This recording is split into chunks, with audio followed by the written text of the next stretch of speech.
여러분, 포도를 먹다 보면 가끔 포도 씨앗을 씹게 되죠.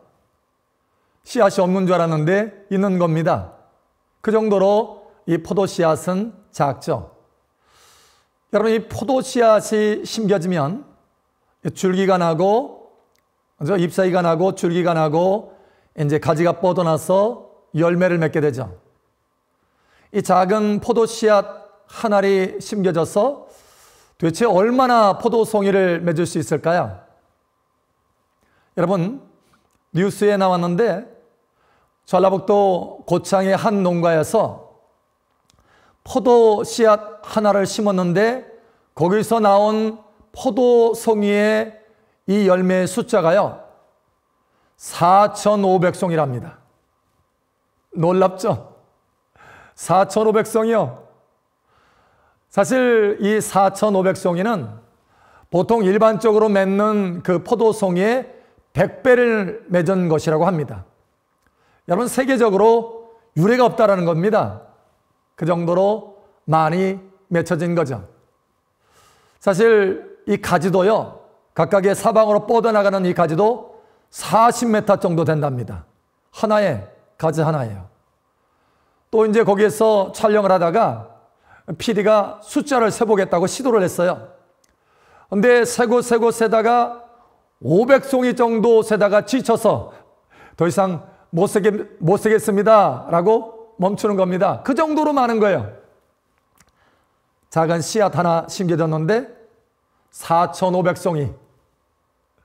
여러분, 이것이 바로 심고 거두는 법칙의 풍성한 추수의 법의 풍성함인 것입니다. 여러분, 과일이 있죠. 가을에 과일들이 많이 나죠. 사과, 배, 감, 배추, 귤, 쌀도, 또 배추도 마찬가지죠. 이와 같이 열매도 있고 과일, 이런 것들이 풍성하게 가을에 납니다. 그런데 이게 하늘에서 뚝 떨어진 게 아니죠. 땅에 씨앗을 심어서 열매로 풍성하게 맺혀진 것입니다. 그 풍성함, 그 추수의 법칙. 여러분, 오늘 이 하나님의 말씀을 통해서 여러분 삶 속에 이 추수의 법칙의 풍성함이 여러분 삶 속에 나타나기를 예수님의 이름으로 축복합니다. 여러분, 지금은 소천하신 조영규 목사님이 그런 간증을 하는 것을 들었습니다. 오늘 미국의 남부에서 집회를 했는데요. 집회가 다 끝나고 이제 산호세 쪽으로 멀리 이제 가야 되는 그런 때가 된 것이죠. 근데 그 집회에 참석했던 한 큰 부자가 자기 자가용 비행기로 목사님 산호세까지 모시겠습니다 라고 하는 겁니다. 그 비행기를 탔는데 너무 좋은 거예요. 그런데 2천억이라고 하는 비행기 한 대에 2천억이라고 하는 어마어마한 그 액수의 비행기입니다. 그러면서 비행기로 쭉 모시겠다고 하는 거예요. 그래서 비행기를 타고 가는데 목사님, 저희 농장을 보여드리길 원합니다 하면서 한번 바라보세요 그러는 거예요. 그래서 밑을 봤더니 저희가 저희 농장입니다 라고 하는 거예요. 한참 비행기를 타고 계속해서 가는데 목사님, 여기도 저희 농장입니다. 목사님, 저기도 저희 농장입니다 하는 거예요. 봤더니 제주도의 3배라고 합니다. 그 정도로 큰 농장을 가진 겁니다. 이제 산호세에 거의 도착할 때쯤 돼서 이분이 봉투 하나를 꺼내는 거예요. 그러면서 목사님의 사역을 위해서 제가 심겠습니다 하고 드리는 겁니다. 얼마인가 봤더니 10만 달러인 거예요. 그러니까 한 1억 정도 됩니다. 당시에 1억은 굉장히 큰 돈이죠. 지금도 마찬가지지만요. 그래서 조영규 목사님이 아니 왜 저에게 이렇게 합니까? 라고 했더니 목사님, 제가 젊었을 때 책을 하나 읽었는데 심고 거두는 법칙, 은혜의 법칙으로 사는 것이지 인간이 자기 힘으로 사는 것이 아니라는 것을 제가 깨닫게 되었습니다. 그래서 그때부터 심기 시작했습니다. 그렇게 심었더니 이와 같이 큰 부자가 되었습니다. 목사님, 이제부터 시작입니다. 하나님의 나라를 위해서 저는 더 많이 심기를 원합니다. 그래서 더 큰 사업을 하겠습니다. 그러기 위해서 내가 목사님에게 이렇게 심기를 원하는 것입니다. 라고 답을 하는 거예요. 예, 심고 거두는 은혜의 법칙을 몸소 그의 인생 가운데 확실하게 체험을 하고 경험했다라고 하는 것입니다. 그래서 더 심겠다라고 말하고 있는 것이죠. 여러분, 남극은요, 날씨가 워낙 추워서 평균 마이너스, 그러니까 영하 34도라고 합니다. 그럼 얼마나 춥겠어요. 그런데 그 추운 장소에서 씨앗을 심은들 열매가 맺을 수가 없는 거죠. 너무 추워서요. 그런데 지난 9월 뉴스에 나왔는데요. 우리 한국의 그 남극에 보면 한국의 세종기지라고 하는 기지가 있습니다. 그런데 그 기지에서 그러니까 잎채소 또 열매채소를 그 안에 남극 기지 안에서 가꿀 수 있는 실내 농장을 만드는데 성공했다고 합니다. 사실 그곳에서 실내 농장을 만들어서 잎채소나 또 열매채소를 가꾼다는 게 너무 힘들거든요. 이게 굉장히 고도의 기술이 필요하고 또 많은 노력이 들어가는 것입니다. 그래서 사실 그 남극에는 세계 29개 국가의 기지들이 와 있습니다. 자그마치 83개의 기지국이 있습니다. 그래서 그렇게 연구하는 기지가 있는데 그 기술이 너무 많은 노력을 필요로 하기 때문에 미국하고 우리 한국의 세종기지 이 두 곳밖에 없다고 합니다. 그 정도로 남극은 환경이 열악해서 씨앗을 심은들 날 수가 없는 것입니다. 여러분, 씨앗을 심어서 열매가 맺혀지려면 얼마나 많은 여러 환경들이 필요하겠습니까? 수분이 필요하죠. 물이 필요합니다. 물만 있어가지고는 안 되죠. 양분이 있어야 됩니다. 또 적당한 온도가 있어야 되고 공기 흐름도 좋아야 됩니다. 햇빛도 있어야 되고요. 이와 같이 다양한 조건들이 온전하게 갖춰졌을 때 그때 씨앗을 심으면 열매가 날 수 있는 것입니다. 그 중에 하나라도 부족하면 열매를 제대로 맺을 수가 없다라고 하는 것이죠. 그러니 씨앗을 심어서 열매를 맺는 것은 당연한 것이 아니라는 것입니다. 여러분, 씨앗을 심어서 열매 맺는 것은요, 은혜입니다. 바로 하나님의 은혜인 것입니다. 여러분, 오늘 하나님의 말씀에도 이렇게 말씀합니다. 고린도후서 9장 8절에 하나님이 능히 모든 은혜를 너에게 넘치게 하시나니 라고 말씀합니다. 이 모든 것이 다 하나님의 은혜라고 하는 것입니다. 하나님의 은혜로 씨앗을 심었을 때 열매가 맺혀지는 것이지 하나님의 은혜가 없으면 자동적으로 자연스럽게 당연히 맺혀지는 게 아니라는 거예요. 우리가 남극의 상황을 보면 알 수 있지 않습니까?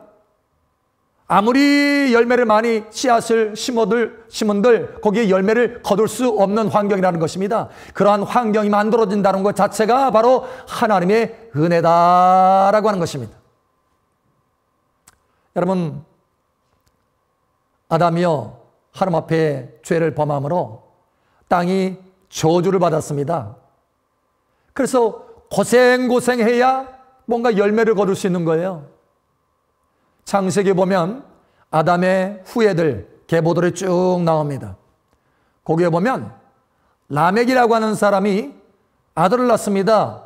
그리고 노아라고 우리가 잘 아는 대로 노아라는 이름을 짓습니다. 그러면서 하는 말이 여호와께서 땅을 저주하셔서 우리가 수고하는 이 수고로움에서 이 아이가 우리를 안위하리라 이렇게 말씀합니다. 그러니까 얼마나 수고로운지 얼마나 고생스러운지 그 수고를 이 아이가 하나님의 은혜로 안위할 것이다 이렇게 기대감을 갖는 거예요. 그 정도로 땅이 척박한 것입니다. 여러분, 그런데 아십니까? 저와 여러분의 땅이 변화된 것을 아십니까?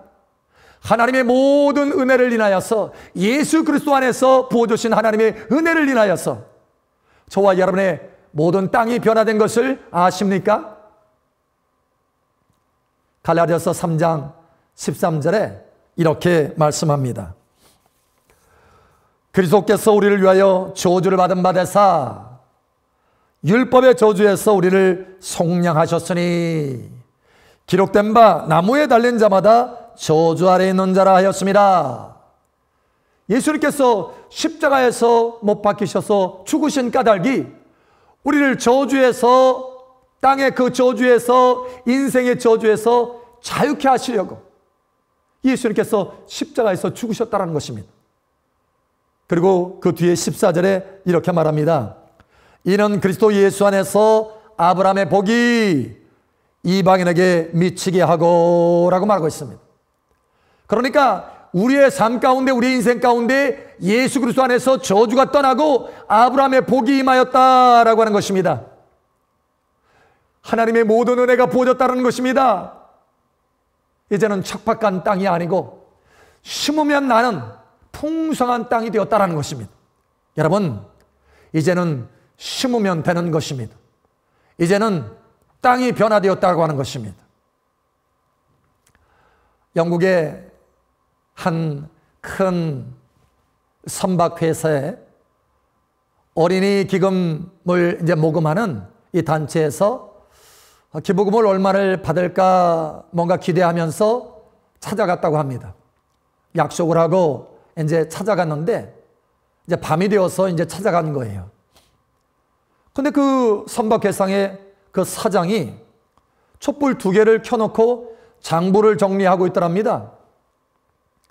그러더니 문을 열고 딱 들어가니까 촛불 하나를 훅 하고 끄는 거예요. 이야, 깍쟁이다. 저런 사람한테 어떻게 기부금을 받을 수 있을까? 걱정이 되는 거예요. 그런데 웬걸요? 이야기를 딱 듣더니 기부금을 선뜻 내놓더랍니다. 약속어음을 큰 액수로 써준 것입니다. 그래서 얘기하기를 저희는 기부금을 받지 못할 줄 알았습니다. 아니, 왜 그러는데요? 아니, 저희가 이 방 안에 딱 들어오자마자 촛불 2개를 켜고 계시다가 하나를 훅 하고 껐잖아요. 그 속으로 야, 깍쟁이다. 기부금 받을 수 있을까 생각했는데 의외로 이렇게 많은 액수의 기부를 해주시니 너무 감사합니다 라고 얘기한 거예요. 그러자 그 사장이 예, 사실은 제가 이 장부를 정리하는데 글자가 작기 때문에 촛불 2개가 필요합니다. 그러나 이 오신 분들하고 같이 이야기할 때는 내가 장부를 보지 않기 때문에 촛불이 하나만 있으면 되지 않겠습니까? 그래서 끈 겁니다. 전략하는 거죠. 이렇게 얘기를 하면서 기부금을 줬다고 합니다. 이제 한 달 뒤에 기부금을 이제 약속어음이니까 받을 때가 되어서 기다리고 또 기대했는데 그 즈음에서 신문을 보니까 그 선박회사에 큰 문제가 생긴 겁니다. 그 선박 중에 하나가 남아프리카를 돌아오는데 풍랑을 만나가지고 배가 뒤집힌 거예요. 그 안에 있는 많은 이 물건들 이거 다 물어줘야 되는데 회사에 큰 위기가 찾아온 것입니다. 그래서 생각하기를 야, 이거 기부금을 못 받겠는데 생각했더랍니다. 그래도 혹시나 모르니까 한번 가봐야지 하고 그 기부금을 받는 사람들이 이제 가본 거예요. 그러자 그 사장이요, 두말을 않고 전에 약속어음을 써줬던 그대로 액수를 주더랍니다. 그리고는 잠깐만요 하면서 또 다른 수표를 써주는 겁니다. 그래서 놀래가지고 아니 저희는 사실 어려움을 당하셔서 이 약속어음대로 우리가 기부금을 받지 못할 줄 알았습니다. 그런데 더 써줍니까? 아, 예. 사실은 지난번에는 하나님의 도우심이 조금만 필요했지만 지금은 우리 회사가 큰 어려움을 당하고 있으니 하나님의 도우심이 더 많이 필요하기 때문에 2배로 심는 것입니다 라고 하면서 심어주더라는 것이에요. 여러분, 그 회사가요 나중에 보니까 어려움을 잘 극복하고 더 큰 선박을 구입해서 더 큰 회사로 성장하게 되었다라고 하는 이야기입니다. 여러분, 하나님의 도움이 필요하니까 더 심어야 됩니다. 바로 이 사장은 심고 거두는 명확한 그 법칙에 대해서 깊이 깨달은 것입니다. 이 시간 저와 여러분의 눈이 열어지기를 예수님 이름으로 축복합니다. 여러분, 하나님께서도요, 저와 여러분들이 풍족하고 풍성하기를 원하십니다. 또 저와 여러분도 마찬가지죠. 풍성하기를 원하죠. 하나님도 원하고 저와 여러분도 원해요. 그런데 문제가 뭐냐면 심고 거두는 법칙을 무시하고 우리가 하나님 앞에 때만 쓴다고 하는 것입니다. 이스라엘 백성들이 광야를 통과하면서 그랬죠. 하나님, 먹을 것 없습니다. 먹을 것 주세요. 하나님 앞에 감사하면서 뭔가 구하는 것이 아니라 때를 썼잖아요. 그래서 하나님께서 만나 주십니다. 하나님, 고기가 없어요. 고기. 또 때를 씁니다. 하나님께서 매출하게 보내주십니다. 하나님, 물이 없어요. 그래서 반석에서 또 물을 내서 주십니다. 근데 여러분, 그렇게 때를 쓸 때는 풍족함이 없습니다. 어느 때 풍족했느냐? 가나안 땅에 들어갔을 때, 씨앗을 심는 땅에 들어갔을 때 풍족하게 되었다라는 거예요. 여러분, 하나님께서는 저와 여러분을 어떻게 풍족하게 하시기를 원하시느냐? 하나님의 법칙을 따라서 풍족하게 하시는데 심어서 풍족하게 하신다라고 말씀하십니다. 오늘 여러분 하나님의 말씀을 보십시오. 여기 고린도서 9장 10절에 보면 이렇게 말씀합니다. 심는 자에게 씨와 먹을 양식을 주시는 이가 너희 심을 것을 주사 풍성하게 하시고 너희 의의 열매를 더하게 하시리니. 여러분, 여기 아주 중요한 부분이 있는데요, 하나님이 우리를 풍족하게 하시고 풍성하게 하시는데 그 방법이 있다는 것입니다. 우리에게 먹을 것을 주사 풍성하게 하시는 것이 아니라 심을 것을 주사 풍성하게 하신다라는 거예요. 너희 심을 것을 주사 풍성하게 하시는 하나님, 할렐루야. 여러분, 하나님은요, 저와 여러분의 인생을 설계하셨습니다. 또 모든 자연 법칙을 설계하셨어요. 영적인 모든 법칙도 설계하시고 우리의 삶을 이끌어 가십니다. 하나님은 하나님의 진리 법칙을 만들어 놓고 그 진리를 거스르시는 분이 아닙니다. 하나님은요, 우리에게 비밀 한 가지를 가르쳐 주시는 것입니다. 너희가 풍성하기를 원하느냐, 풍족하기를 원하느냐, 바로 심는 것이 풍성하게 되는 길이다. 이것이 진리다라고 말씀하시는 것입니다.